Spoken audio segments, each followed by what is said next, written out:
നമസ്കാരം.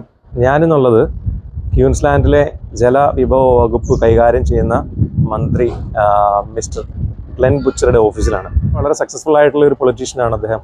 അദ്ദേഹമായിട്ട് ഉടനെ തന്നെ ഒരു ഇൻ്റർവ്യൂ നമ്മൾ ഓർഗനൈസ് ചെയ്തിട്ടുണ്ട്. അപ്പം let's watch it. Hearty welcome everyone watching this.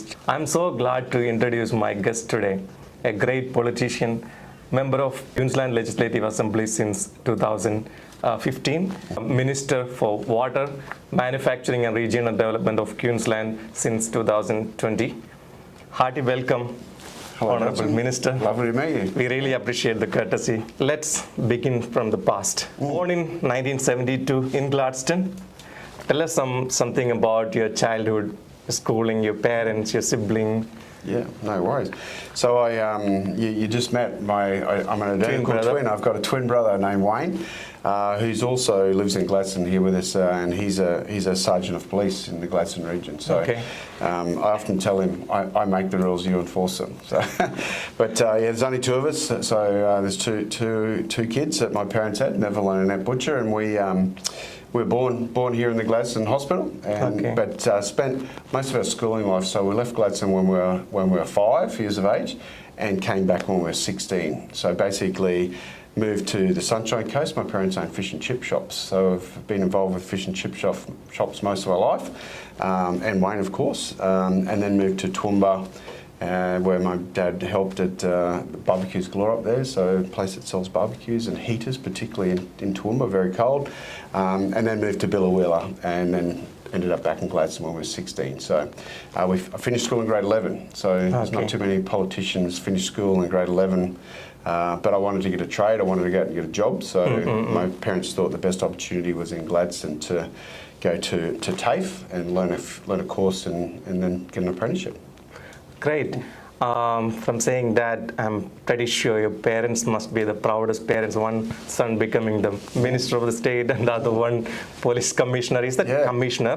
No, he's Sergeant of Police, so he's reasonably high up in the Gladstone Police Force. Okay. Yeah. And while you were during that period in the childhood, who was the most influential figure that you had at that time in your mind? Well, we always looked up to our parents. Like, our parents worked extremely hard. They worked together their whole life. They lived together. They owned several fish and chip shops, including a fish and chip shop here in Gladstone, the Sun Valley Seafoods, which they turned from an ice cream shop into a fish and chip shop. And we grew up in the businesses. We used to work in the fish and chip shops. I can still remember as a 10-year-old kid with my brother making the fish and chip containers, not the plastic ones you see today, but hand making them out of cardboard, then to wrap the fish and chips up. So we always looked up to our parents. We didn't have a lot, but they certainly made our lives extremely well lived, and got a great experience through that. So we always looked up to our parents. Yeah. Oh, that's nice. And what was in your mind when you're a child or during your schooling? What was your ambition to become? My ambition when I was a kid was to build my own home, so I wanted to be a carpenter. Okay. But when I went to TAFE and back in the day, they used to have a course called a prevocational course. So you did 6 courses for a month, and then you pick one of them, and then you go on to do 6 months of that training in one course. So they had carpentry, and then I thought, this is going to be great. I'll learn to be a carpenter. I wasn't too interested in the other 5 courses that they did. But it turned out that when I started doing the module for fitting and turning, taking steel on lathes and all that sort of fun stuff, I decided right there and then, when I was 15 or 16, I think it was, that I wanted to be a fitter and turner by trade. And that's what I went on and done. I ended up with an apprenticeship as a fitter and turner, and then done my apprenticeship at the Gladstone Power Station here, and then worked 21 years in the aluminium industry on the back of that. So when did you think about entering into politics? Well, politics was never really on my agenda, but obviously being a fitter and turner by trade, I was in a trade union. I'm a member of the Australian Manufacturing Workers Union, and obviously the unions in Queensland and Australia are aligned to the Labor Party in Australia and Queensland. And we had a 21-year member that was an independent member that was based here in Gladstone. And for too long as an independent member, governments don't traditionally look after independent members because they're not part of the government. They're not part of the opposition. They sort of sit in this weird space where no one really supports them.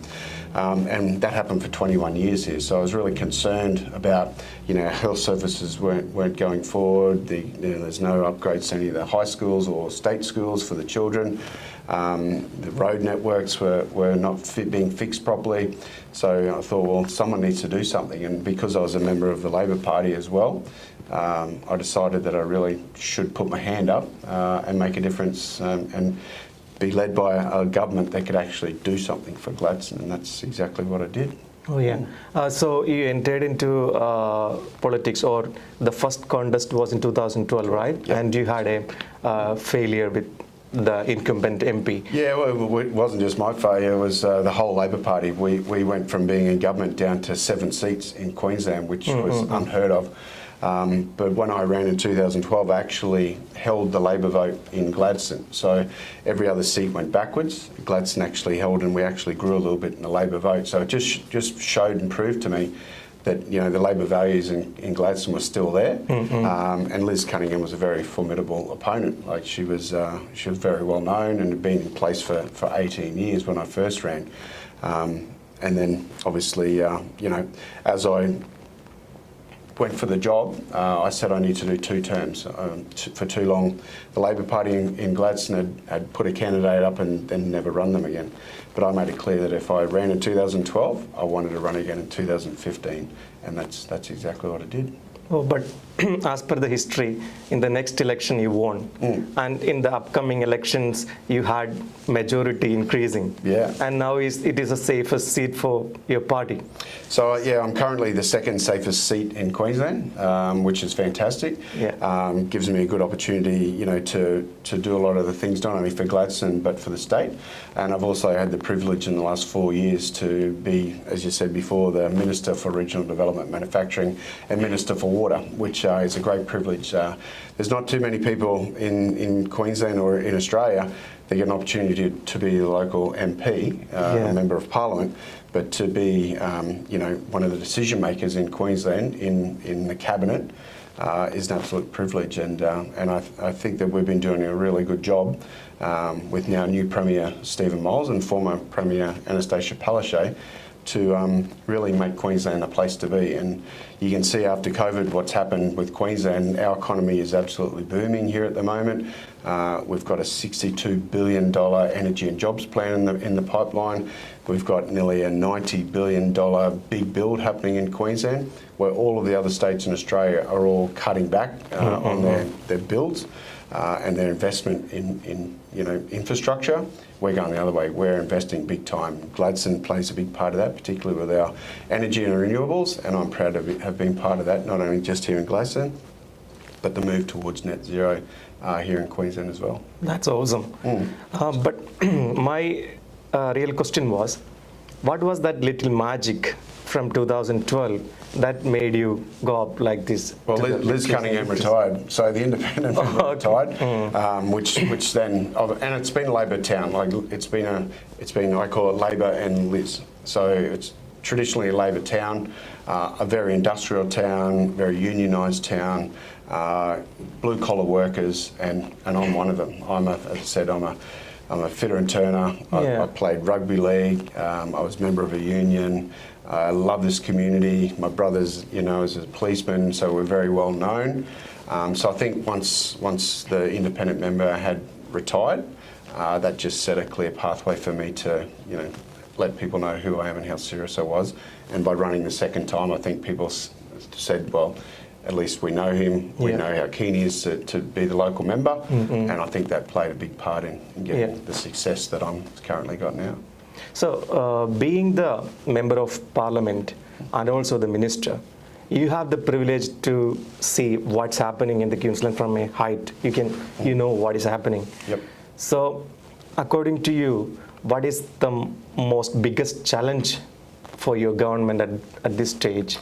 Well, I think the world, not only just for Gladstone, Queensland and Australia, but I think the world, the cost of living pressures are just the most standout thing that's happening at the moment.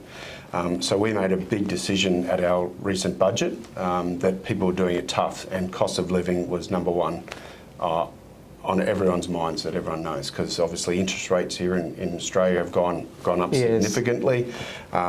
Things are getting dearer. Groceries at the shopping centre are getting more expensive. Trying to get kids into daycare, trying to support the health system here in Queensland has been very challenging. So we made a big decision that just about every part of our budget this year was delivered at how we can make people's lives better. By one of the things we did very simply was give everyone $1,000 credit on their electricity bill.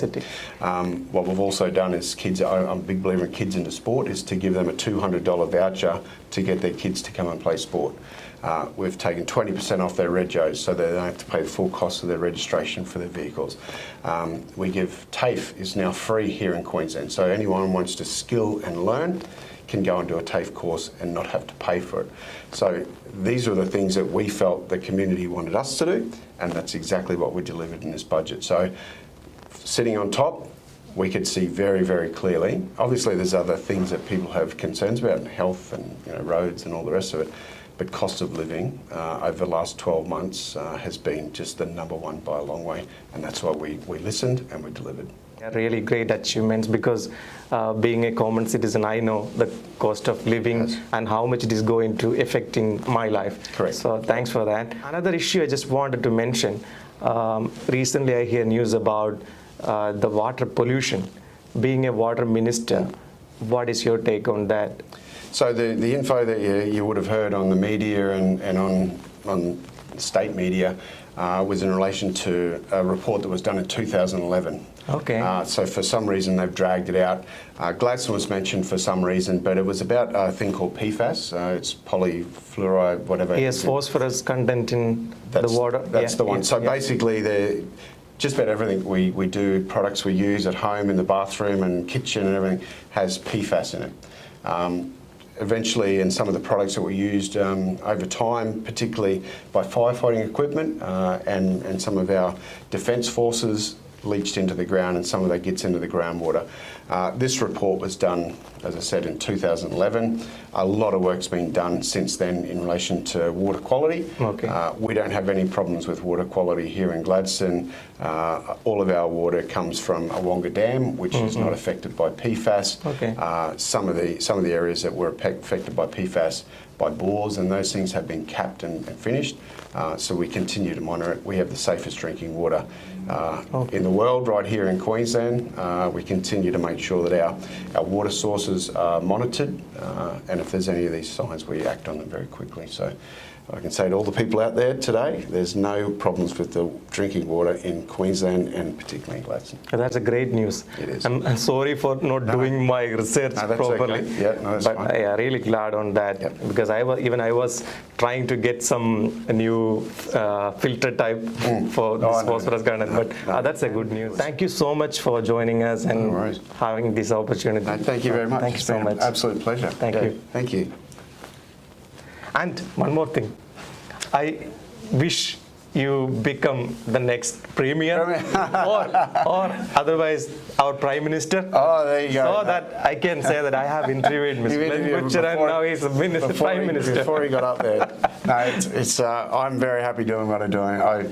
I love my community. I love spending time here, but also like doing the work that I do for the state in my position at the moment. So, yeah, we'll put that on the back burner. That one. Thank you so much, sir. All my time I'm waiting you to answer the phone. Nothing seems to happen, but the last stage is gone. I hope somewhere your voice promises less and us more.